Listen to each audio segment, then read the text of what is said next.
അപ്പോൾ ഇവിടെ നമുക്ക് ചെയ്തേക്കുന്നത് ഫസ്റ്റ് നമുക്ക് ഫോൾ സീലിങ്ങിന് തുടങ്ങാം. താഴത്തേക്കാളും സിമ്പിളായിട്ടാണ് മേളിൽ ചെയ്തേക്കുന്നത്. ഒരു 40 സെൻറ്റിമീറ്ററിൻ്റെ ഒരു കോർണർ പീസും വുഡൻ വാൾ പേപ്പറാണ് ചെയ്തേക്കുന്നത്. ഇവിടെ കോസ്റ്റ് എഫക്റ്റീവ് ആയിട്ടാണ് മുകളിൽ ചെയ്തേക്കുന്നത്. നമുക്ക് ബെഡ് ഇവിടെ ക്വീൻ സൈസ് ടീ കുഡിൻ്റെ കട്ടിലാണ് കൊടുത്തേക്കുന്നത്. ഒരു സൈഡ് ടേബിൾ മതി എന്നുള്ള രീതിയിൽ നമ്മളൊരു സിംഗിൾ സൈഡ് ടേബിളാണ് കൊടുത്തേക്കുന്നത്. വുഡൻ ആ ഒരു ഫിനിഷായിട്ട് മാച്ച് ചെയ്ത് നിൽക്കുന്ന ഒരു കൈൻഡ് ഓഫ് റോളർ ബ്ലൈൻസ് ആണ് നമ്മളിവിടെ യൂസ് ചെയ്തേക്കുന്നത്. ടെക്സ്ചർ ഭാഗം മാത്രം ഹൈലൈറ്റ് ചെയ്ത് കാണിക്കാൻ വേണ്ടി ഹാങ്ങിങ് ലൈറ്റാണ് യൂസ് ചെയ്തേക്കുന്നത്. കൺസ്ട്രക്ഷൻ സ്റ്റേജിൽ തന്നെ ഇൻറ്റീരിയർ ഡിസൈൻ ടീം സിവിൽ കോൺട്രാക്ടറിന് പാസ് ചെയ്യേണ്ട ഇൻഫർമേഷനാണ്.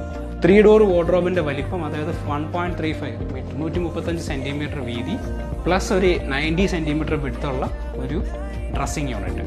എൻറ്റയർ റൂം ചെയ്തേക്കുന്നത് ബീച്ച് വുഡ് കോമ്പിനേഷനിലാണ്. സെക്കൻഡ് ബെഡ്റൂമാണ്. മുകളിൽ ക്ലിയർ കോട്ട് കൊടുത്തിട്ടുണ്ട്. വളരെ സ്മൂത്ത് ആയിട്ടുള്ളൊരു ഫിനിഷ് കിട്ടുന്ന സർഫസ് പോലെയാണ് ഈ ടെക്സ്റ്റർ വർക്ക് ചെയ്തേക്കുന്നത്.